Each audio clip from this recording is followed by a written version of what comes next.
She is enchanting. She is sexy. She is jealous. She is the essence of evil. She is Christine, a 1958 Plymouth Fury. No one that knew her is alive to issue a warning. But the moment she seduces you into the driver's seat, she will own you, body, mind, and soul. There's no place you can go where she will not find you. No speed you can run that she cannot match. And she will never be stopped because you cannot kill what cannot possibly be alive. Christine, departing soon from Graveyard Carz. She could be closer than you think. They're coming to get you, Barbara. Buried deep in the Pacific Northwest, one team in Springfield, Oregon, takes on the impossible, finding dead Mopar muscle and bringing it back from the grave. Award-winning Master of Mopar, Mark Worman, his cousin Doug, his daughter Allysa, his best friend Royal, his painter Will, his assembly tech Justin, and the rest of the GYC ghouls are restoring, resurrecting, and recreating some of the fastest, fiercest, and rarest muscle cars on the planet. This is Graveyard Carz. Since Doug and his little team of ghouls are installing the rear axle assembly in our 1971 Roadrunner 446-barrel 4-speed car, I've still got the engine and transmission over here on the other side of the shop. I wanted to take a minute and show you at home, if you haven't been introduced to the pistol grip shifter, the Hurst competition box, and the linkage and how all that stuff works. I don't think we've ever dove into that before. So I wanted to take a minute and share that with everybody at home so you can see how it works and some of the intricate differences between the different models of car and what shifters they would have. If it had bucket seats in a 71 to 74 B body, they bolt the shifter on at this back mounting plate. That's because if you've sat in one of those cars, you realize how much further back the shifter is. Okay, if you go back actually a few seasons ago, we bought that 71 Super B up out of Boring, Oregon. That was a 383 4-speed car. It was a bench seat. When you have a bench seat, the shifter has to be further forward than it is with bucket seats. So this shifter mounting position, this would be utilized on a 71 to 74 B body with a bench seat. Kind of interesting. The other car that it would be bolted right here to is a 70 B body. Whether it was buckets or whether it was a bench, it would bolt on right there. Pistol grip shifter, they had several different ones. You had your 70 to 74 E body, which is this sweet little short one right here. You had the 71 to 74 B body bench seat style that we talked about where the shifter would mount up here. That shifter bows back a little bit to get to the driver, but because it's a bench seat, you couldn't put the shifter in the middle. Then you have your famous, world famous, 1970 B body shifter with and without console. That's the one that came all the way up, seemed to be 10 feet long. In reality, it's not if you look at one, but when you're in a car, it feels like it is. But in this particular case, it's a 71 B body with bucket seats, so it gets this shifter mounting position, these rods, these levers, which are exactly the same as the 70 to 74 Cuda, regardless of what engine it is, as long as it had a 4-speed. How the system works is you look at your lever up here at the top, you see reverse, 1, 2, 3, 4. It's a shift pattern. It's very natural. You still see it on today's cars. The amount of slack and slop that you see right here is because we're able to go into neutral. When that's in the neutral position, those front rods are in the neutral position. That's when your engine's idling, this thing's shaking like that, and the engine idling all tough. Forward and backwards in the middle of the neutral gate, which I would suggest is right there. If you go forward, it's going to give you first gear, and if you come backwards, it's going to give you second. We're going to go to what I believe is first gear, and what you'll see happen is this rod here is going to pull back. This is your 1-2 shift rod, this is your 3-4. So both 1 and 2 work off of this rod. So when you see me click into first gear, this rod comes back, it's now engaged in first gear, or low hole we used to call it. Second gear, we're gonna come straight back. There's the motion. Go up, click over to the right and up. Third, back is fourth. So working through the gears like you would if you were driving the car. First gear, a little bit of tension to the left while you pull second gear. This rod goes forward, second gear internally is now engaged. You come back up, let off of that pressure and go straight ahead. That's your third gear. When you go into fourth gear, that is your 1-to-1, your high gear, your tallest gear you've got. Back into neutral. Watch what happens when I go all the way over to the left. See that slap on there? You have to give that a little slap and then up.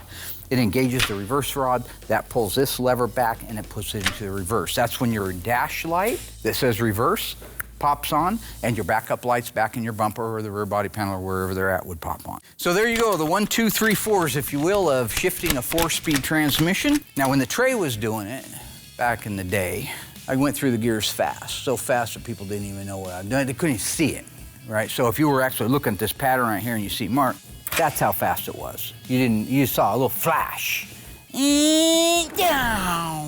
And then you'd hear my voice just taper off into the distance. That's because I rode through all 4 right there.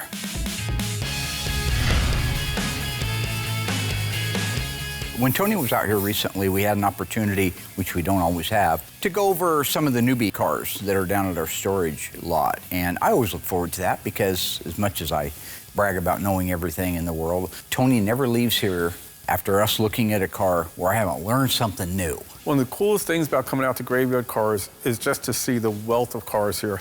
It's always changing, always new stuff coming in, always pretty cars done or almost done in the shop. The car we looked at was the '69 Hemi Charger, and that's a cool car. Really good example of a car. It's very complete, very original, runs and drives even. Yeah, it needs some restoration work, but it's a good car. Original tag, right? Yep, original tag. You can tell it's St. Louis just from the inspection stamps. They're on them pretty high. Now, in this particular case, I actually had Doug along with me because I thought this would be a great opportunity for him to learn a few things that maybe he didn't know. And the nice thing about the St. Louis is they actually have some information on them, unlike the Lynch Road ones. Right. Yeah, that's good. Yep. Now, there's no question that Mark and Tony are the sharpest guys on the planet when it comes to these cars. It's hard to trip either one of them up, unless, of course, they're together and trying to one-up each other. Before we went on, you were mentioning something about the brake booster. I wanted to mention anything about the brake booster. I told you it wasn't right on the car, and you thought it was. Well, you asked me if it and was. I said there's no B51 on the fender tag. No. Between you and me, I love it when Tony comes in and battles it out with Mark. He's the only guy that can get away with it. Usually Mark is beating us up. Am I remembering this all wrong? Yeah. It was only 10 minutes ago. What happened? You're getting old. God, here we go. Before we started filming, Mark and I were looking at the car a little bit, and it has a drum brake booster on it. And this is, we're talking about on a Hemi car, and it didn't have the offset bracket on it to move it away from the valve cover. And Mark was inquisitive, wondering if that was correct for the car or not. And it's like, man, I said, you should know that by now. That's not what happened at all. I said to him, hey, would this car have a relocation bracket for the power brake booster if it was so equipped? That's when he cut me off. So he wouldn't even let me finish because that's that craziness in his head. He wants to say something, and he's gonna be damn the torpedoes. I don't care what you gotta say. That's why he jumped in and mauled all over the top of me. I believe you asked if it was relocated on these cars. You're like, I said, yeah, I did. I said, on a B body, does it have the same relocation? Should it have the same relocation bracket as an E body? Right. You're an idiot. It's not a power brake car. Somebody added this. Da-da. And that's where I got left. What if this was a scenario, and you see them all the time, where a bomb is gonna go off? Maybe it's Die Hard 3, remember? Hans's brother, and he wants to blow up the school and kill all them kids? What if it was you had to listen, red wire, green wire, and he's not listening because he already either knows the answer or doesn't care what the guy has to say? I'll tell you what's gonna happen. You're gonna blow a school up full of kids, okay? That's what's gonna happen if you don't listen. Chrysler Plymouth sports specialty car, the 1971 Barracuda, has a new front end, which features dual headlamps, louvers in the front fenders, and the side trim highlight body styling changes. Rear styling has changed too, with new tail lamps and backup lights integrated in the lower rear deck panel. This Cuda 340 model is one of 6 Barracudas available for 1971, including a sports coupe, hardtop, and convertible.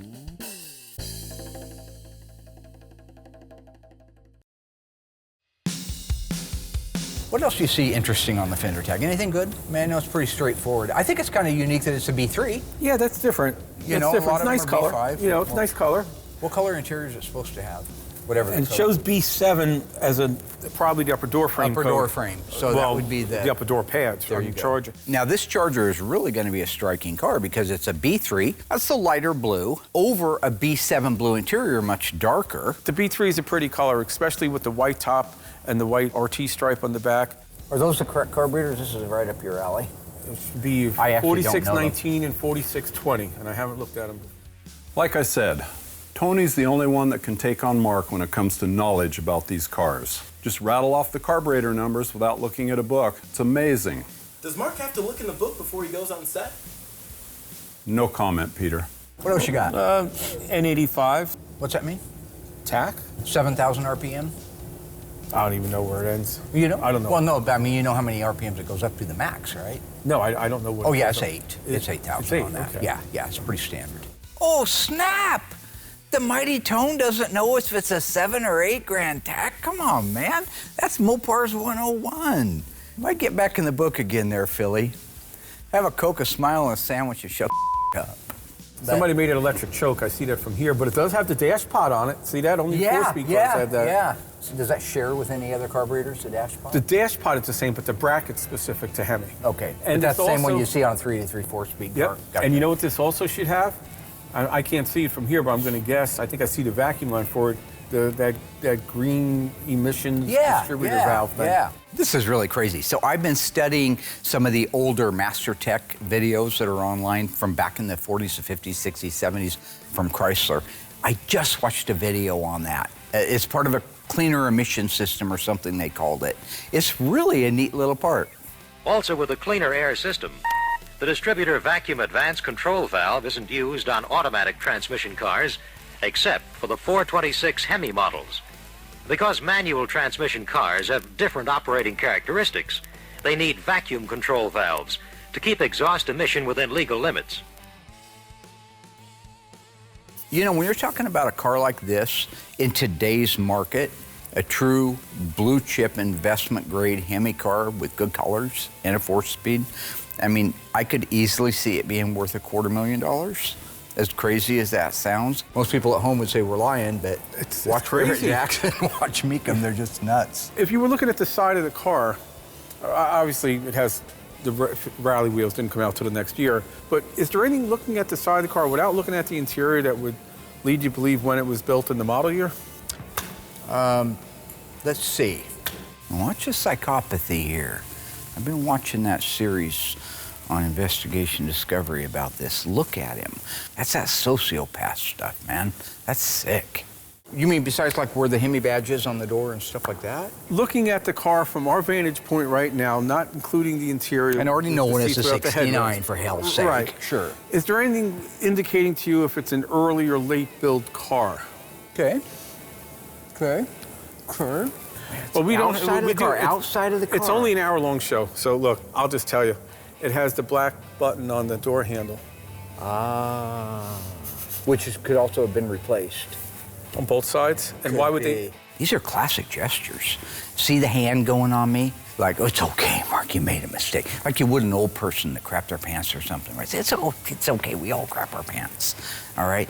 In this particular case, I didn't just poop myself, okay? I didn't say or do anything wrong. That is psychopathy. That is psycho. A little while ago, I called him on something, And he says, oh yeah, I could see the factory making that mistake. Anytime I say the factory made a mistake or somebody's changed it, he just goes to some kind of crazy East Coast logic. Mark's always calling me some lunatic from the East Coast. Just, that's the way things are on the East Coast. Mark's never been to the East Coast. He only watches TV and he talks to the people and he just makes these assumptions. See here? Deflection. I'm the victim.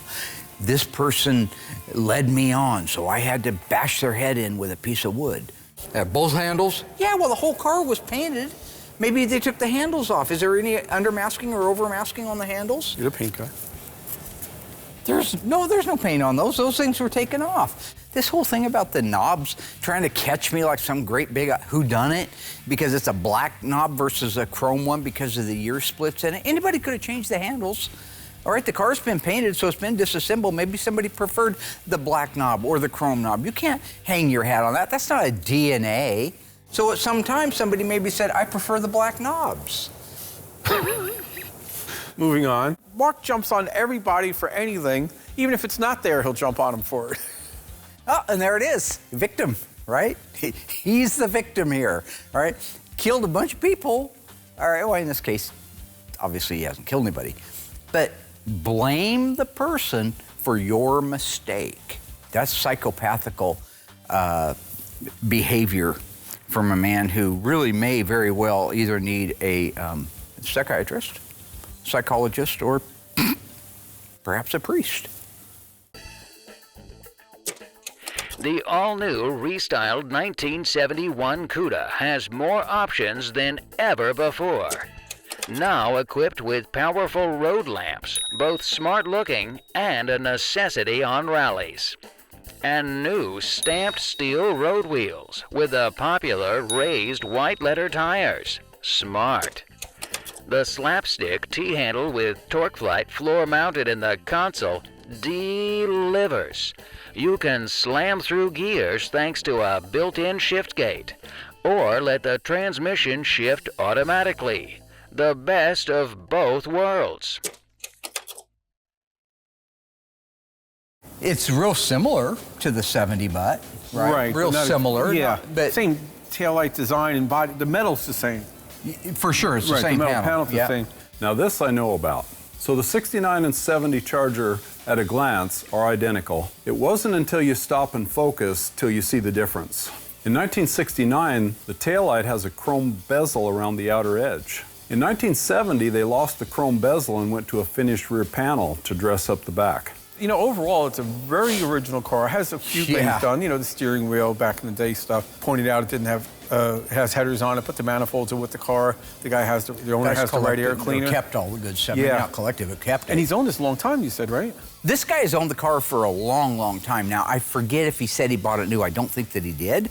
But he has owned it for decades and decades. So anything he did take off the car, he kept the original stuff. He made it the way he wanted it second day, but he kept the original stuff. You know, when looking in the car, you know, the seats are worn, it has speakers cut into the door panels, but some of the stuff is really nice. The upper dash pad's in good shape.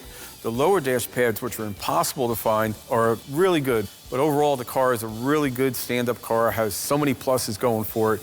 I mean, it's a Hemi car, matching numbers, 69 Charger, 4-speed. I mean, it doesn't get too much better than that.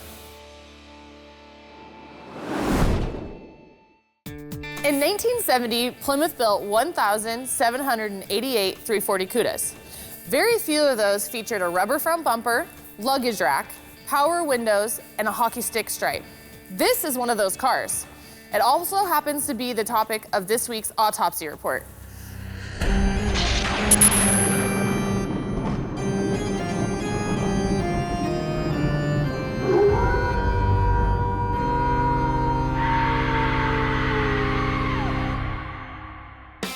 Okay, so remember folks, we read a fender tag left to right, bottom to top. E55, that means high performance 340 V8 that puts out 275 horsepower. D32 means heavy duty 3-speed automatic transmission. BS23, the B means Barracuda, the S means special price class, and the 23 means 2-door hardtop. H0B. The H represents the engine size, which in this case it's a 340. The 0 represents the model year of the car, which is 1970. and the B represents the assembly plant, which is Hamtramck, Michigan. 184268 is the serial number, which is unique to this car. EB5. This is the sales code for the body color of this car, which means blue fire metallic. H6B5, which means all vinyl bucket seats in blue. 000, one-piece full interior door panel. B07, that's the scheduled production date, which was November 7th, 1969. 021548. That's the shipping order number. V1X, that's the black vinyl top. A01 is the light group. A21 is the elastomeric front bumper. B51 is power disc brakes. C16 is a center console. C55 is bucket seats. G36 is left and right outside racing mirrors that are painted. H51 is air conditioning. J45 is hood pin tie downs. L31, fender mounted turn signal indicators. M21 is drip rail moldings. M25 is body sill moldings. M31 is belt moldings. M88 is deck molding treatment. M91 is luggage rack. N41 is dual exhaust. N42 is bright exhaust tips. P31 is power windows. R35 is AM/FM stereo. V6X is a hockey stick stripe. Y05 means it was built to US specifications. EN1, that's the end of this sales code and the end of this week's autopsy report.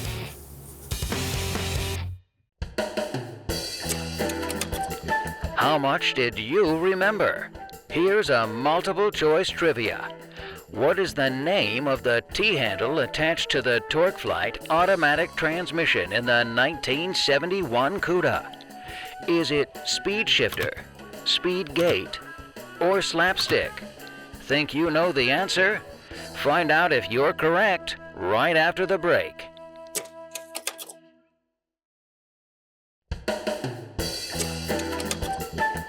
Well, how did you do?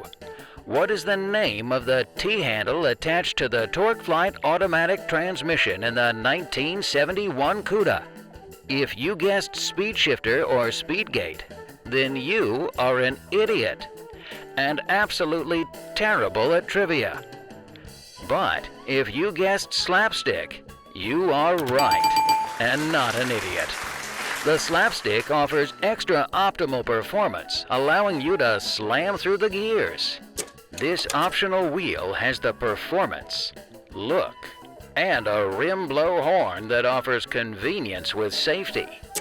Another convenience option, the handsome luggage rack for travelers, skiers, and those wanting to add a little of themselves to their Barracuda.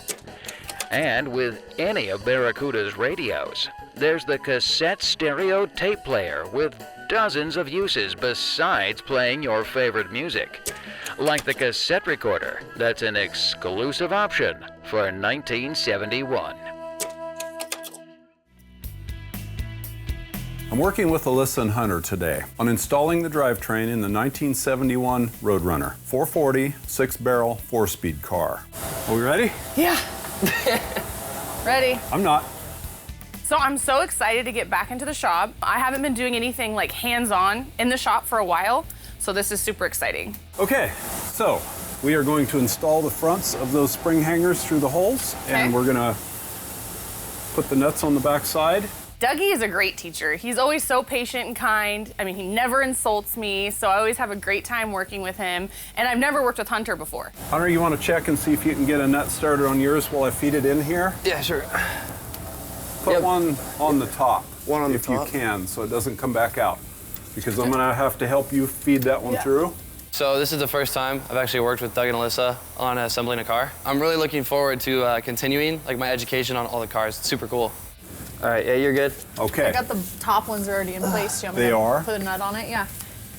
The Okay, bottom let's ones. try to get the bottoms in. Okay. I like it when I can take my time with the newbies and show them the right way and help build their confidence. Well, Mark does that too, doesn't he? No comment. Nice work, guys. That was easy. Yeah, you're a pro. Right, Allysa? Yeah, we've done this 1,000 times. We have? Yes. Oh, it still seems like the first time. Well, you know, I'm retiring. I'm almost done here. Not if my dad has anything to say about it. Oh, I have to work when I'm dead? Yeah. You have We'll bury you right out back. How's it going? I'm fine. Good, everything going good? What are you doing? This is a new tray cam. You putting the back on? Okay, but why is like it so unscrew close this? to my face, though? Recently, I was thinking about how can I give a better experience to the viewer at home for Graveyard Cars, and it hit me. They need to see more behind the scenes. They need to see what I see from that POV, point of view, right? So I invented the tray cam. See, originally I thought it was a good idea until he actually started doing it. I get You a can't picture. see. Oh my God, No, it's it's behind the horrible. scenes. No, we got like 6 chins. Let's not do that. Dougie, how's everything going so far? Stop it! Ice tray, ice pick, ice cube. You stop that, buddy. Sorry. You're crazy. Yeah. How you doing, Bubba boy? Doing pretty good. You know. Yeah, these are tight, but it's good. You think the camera's a little close? Just a little Why bit. are your eyes shut? But I mean, like, I don't understand the tray cam at all. It's so freaking close, the dude can literally see my feelings. Plus, I look stupid in the thing. That's Tiny Dancer right there. Yeah. Hi, Tiny. What's up, Mark? Okay. Not much. How are you doing? I'm good. You feeling that? I'm a little busy. Yeah, sorry. I apologize. If I did the math right, I think Mark and I have been working together for 15 years now, and it's almost 200 episodes of Graveyard Cars, so I've seen everything. The dancing, the name calling, the weird labels, just the things that he thinks are really strange, innovative ideas that aren't. And I gotta say, I didn't see this coming. There's Crazy Pete. I don't need to tell you anything. Hey, buddy. There's Crazy Pete. Hold this. It's not that the tray cam's a bad idea necessarily, it's just the way that he's doing it. I mean, he says it's for an interview or something, but he's putting this camera like uncomfortably close to people's faces. It's not flattering at all. When we first started, he would get mad if we did an interview with him and like fish-eyed his face with too wide of a lens. Like, he would get angry at us. Like, why are you shooting me with that? Like, go shoot me with a longer, you know. He wanted himself to look nice and compressed. And then now he's taking this thing and he's just the most unflattering shot in the world. You guys used to do? Alyssa, What? my question is, how is this going so far on the build? It'd be great. It'd be great if you weren't doing this. You don't like the tray cam? No, Dad. Why? Is it too close? It's insane. He's not actually interviewing them, he's torturing them. Look, I'll tell you right now, something's gonna happen to that tray cam. It's gonna get lost, broken. I'm just saying, something on accident is gonna happen. This is why it takes 6 years to restore a car at Graveyard Cars. Doug, is that true? You could be helping That's us. You could be helping us. He is helping. Doug, whose side are you on? My side. Oh my gosh. Okay, are we ready? Okay. So the front's in place. Correct. Now we have to lower the car down. Okay. This should be interesting. A name's not enough. Let's stack the dung stain up against the new 1971 Barracuda and see what Ford has done. The 71 Cuda offers a grille color keyed to any of 9 body paints. All Barracuda models have optional elastomeric bumpers to match any of 6 paints up front and any of 4 in the rear. Dungstain's best is a plain hamburger black grille and rubber front bumper that you will need when the tiny brakes fail. All 71 Barracuda models have torsion bar front springs and rugged 5-leaf rear springs. Heavy-duty and extra heavy-duty suspensions are standard with Cuda and Hemi Cuda models. All Dungstains come with coil springs in the front and 4 leaf springs at the rear. Coils, by their very design, have less springing action than Cuda's torsion bars. The car wallows around in the turns like a boat. They don't even have grease in them. It's tight. Okay, Mark, the car has to go down another foot. Do you have a napkin in Well, I'm not working with you. She needs some towels. You better have Bubba Boy. Oh, it's not low enough. I'm sorry. Okay, I'm gonna get this thing out of here. Yeah, it's tight. See, look, we sign up for it as talent on the show. So we actually get paid to endure my dad's like craziness. But the poor camera guys, they're hourly. They're there no matter what. They did not sign up for this. I feel so bad for them. Remember that time you stabbed me in the back? I didn't stab you in the back. I did my That's the job. question. You let the guy come down and you weren't supposed to, were you? You weren't around. Hey, but you know we were planning a big reveal. You are up my face. Oh, yeah, it doesn't work. No? Okay. Well, I think the original one we did, guys. Everything going good, Doug? Yeah, everything's going good, Doug. Pay attention to what you're doing. Pretend the camera's not there. There. Yeah, pretend that's not there. So in the future, when you see other shows using the tray cam, they'll rename it something else. You just remember that the tray cam came from me, okay? So in fact, I keep it here all the time. All right, so there it is. So now you guys can see at home what it's like when you're sitting on set and you're doing lit interviews. The whole shop shut down, okay? There's a technician back there working in the corner. A little one over there, Hoggins over there. Carz, that kind of thing. There's Pete, Judas Iscariot, little tiny A. This is what you get to see. What? Going down? Ready, Alyssa? Yeah. Tell me when. Good. That was fast. Yeah. Oh, shoot. It went down fast. You want to raise up a little, Alyssa? Or You want up a little bit? Probably, yeah, because All right. it's... About 2 inches. Okay. Should I put the nut on the backside of the... Not yet. Huh? Good. Well, Let me help you. Yeah, there you go. Nice. That one's through. okay. Good job. Well, despite Mark's new tray cam, we were able to get the rear axle installed in this car. So now we can move on to the front engine install and get this thing finished. Thank goodness.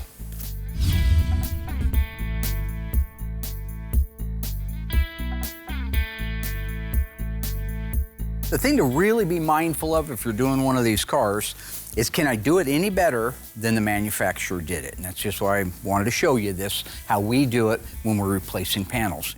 So on our 69 Charger RT SE, this factory sunroof car, moving through the shop nicely, had a lot of metal work done to it, still has some to go. I want to take an opportunity to show you what we're doing differently at this stage in the way of inner structure painting and preparation and protection than the factory ever did. This is really interesting stuff. See all this light gray paint? This is a catalyzed urethane paint over the top of the DP90, which is your etch primer that we use from PPG that locks down over the bare metal. But the point is, it's all covered thoroughly while we can get to it.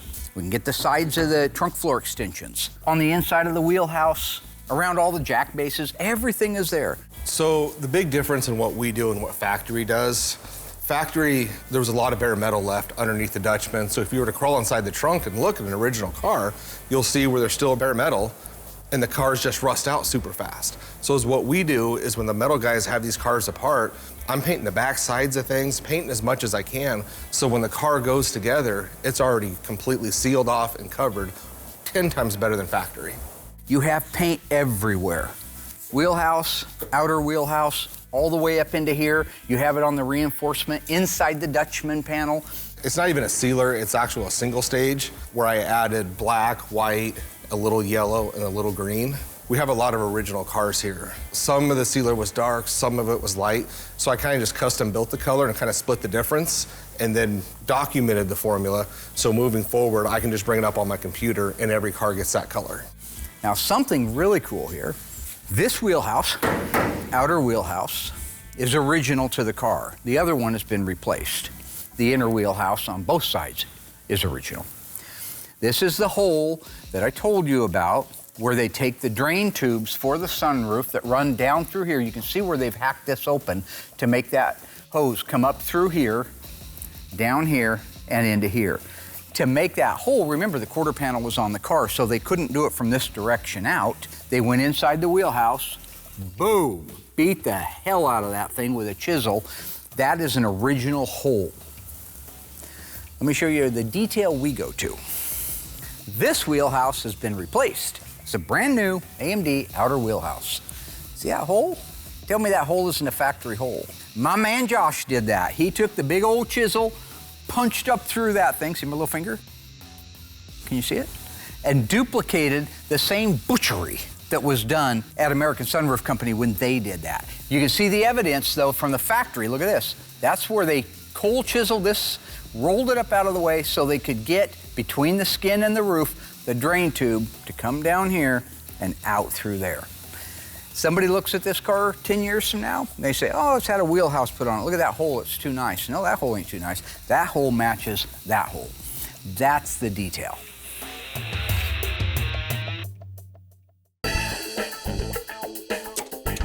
The 1971 Cuda is stacking up fairly well against the Tungstain so far.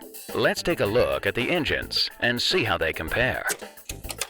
Barracuda offers 5 regular fuel engines, from the super economical 198 all the way up to the 383 4-barrel. Tungstain offers only 3, all of which are tiny little things that don't produce power.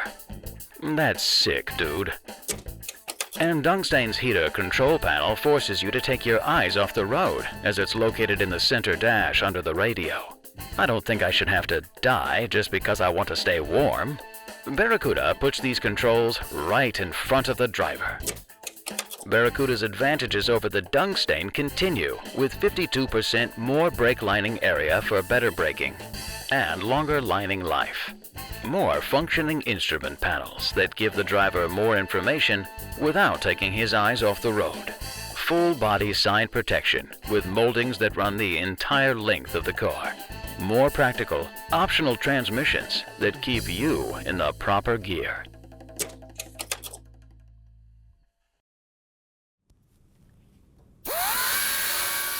So once I had all the paint work done, I was able to cut Josh loose on dissecting the donor roof and the sunroof module off the original roof. Hey, Will, you think I could get your help lifting this off? Of course you can, friend. Right on. So I just gotta pry up on the back and we'll be able to hopefully lift it right on up. So what kind of happened was Mark gave you a harsh deadline. You need me to come in and save the day. No problem. I'm a team builder. I'm a leader. Yeah, I like to help you guys out, lift you up a little bit. You need some help getting the car built, I'm here to help you. Yeah, I just mostly need help lifting the skin off. And then I'll go over there and help get it put on for you. Okay. Sounds good. So being a team leader here, it's very important to make sure I'm available to all the guys. That roof skin just came off with ease. So the trick to taking the roof off is to make sure you have every single spot weld broken loose before trying to lift it off. Once you figure that out and map out all your welds and how you're breaking them loose, it'll come right off. I know it looks pretty easy at this point because the cameras are only catching a little bit of it. And this roof had close to 100 welds that I had to carefully drill or grind and make sure I didn't damage anything I'm trying to save. We have the best techs in the world, so we can do jobs like this and you'll never know that we were there. With the roof skin now removed, we can do all the paint and jam work that we have to the bottom side of that, prep out the rest of the inner structure, and get ready to marry that together with the original inner structure.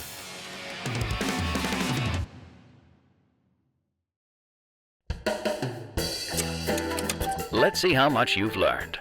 True or false? The largest engine you could get in the standard 1971 Barracuda is a 383. Do you think you know the answer? Stay tuned after a word from our sponsors to see if you're correct.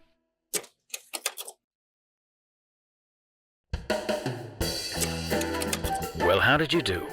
True or false? The largest engine you could get in the standard 1971 Barracuda is a 383. If you guessed true, then you have been paying attention. The 383 puts out 330 horsepower, which is much better than a Tungstain. If you really want to chew up a dead horse, option a Cuda with a Hemi. You'll yourself.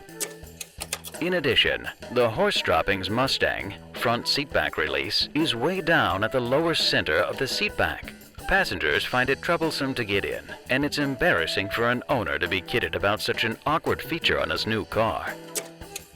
The 71 Barracuda's bucket or bucket back bench seat releases at the touch of your toe. It releases on the outer edge, easy to see and operate. Wouldn't you rather make it this simple for your friends? You don't want to trap passengers in your back seat, but if you do, Dodge makes excellent cargo vans. The Tungstain is made of recycled beer cans and dents very easily where full-length side moldings don't exist. Come on, man. That's not groovy. Full-length side moldings are a Barracuda option. And on this day, in 1978, Jerry Crandall took a dump on the roof of a Mustang, just like this one.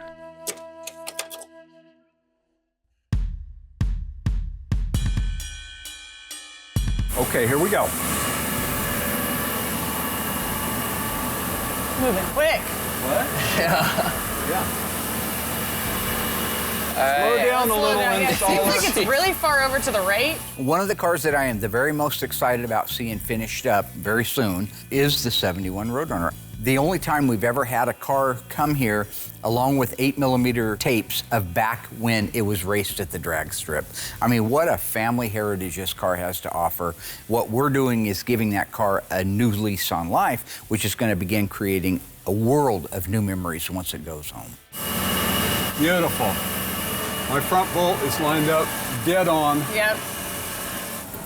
You just want the short one or the long one, or that work? To run it in, and then we can tighten it down later. Putting these cars together when everything is fresh does require focus and attention. Hunter has been disassembling these cars, so that takes much less time and caution than putting these together. So yeah, it's great to be left alone so we can focus.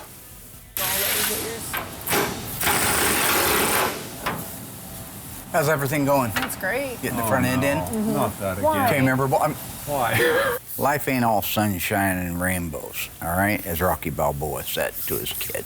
I am just tempering these ghouls to be able to fly ice cold like the tray does. Here's this, Alyssa. Let's see what you're doing up here. That's what people want to see. Look at that. Nice shot. Nice shot. How we doing? Doing good. You got a camera in your face, you got to forget that camera's there. You got to carry on. It doesn't matter what you see in that camera or what you think people are going to see at home. People want to see that duck going across that water fast, Mach 2 with his beak on fire. But that head real smooth. Now his little feet is doing this under the water, but on the top, it's just a swan. Do you have the tool? Don't you do it. The which tool? I think the tray cam is working really well. I think everybody's a big fan of it. Gives you guys at home a chance to see what's going on behind the scenes. I hate the tray cam. Seriously. Yeah, I hate that damn thing. I freaking hate it. You know, at the end of the day, torture, name calling, bizarre camera things, you know, if it's good for ratings, it's good for me. Everything looks clear. We didn't You zip actually- or tear anything off. You want it like raised up? Or? Yep. Got that old man strength, Doug. Yeah, that's great. Thanks. You let me know when you're ready. I'm ready. All right. Here, come through this. Like there. Yeah.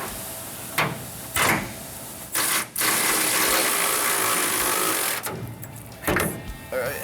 We did it. So at the end of the day, I am very proud of Allysa and Hunter. They did a great job installing the drivetrain in the Roadrunner. For the record, they had it much worse than I did with the tray cam. Once Mark discovered that it made everyone uncomfortable, he doubled down. Nobody was above his insanity. Look at Kenny G. Look, Kenny. Where are you going? Well, I got something in my face. I got something in my face. What do you do? Play something for me. I don't got nothing. I'll stop. Genius.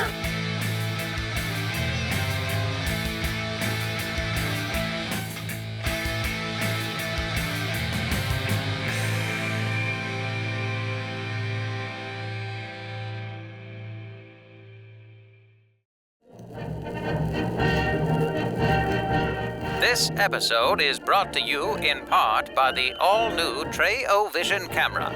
Order yours today.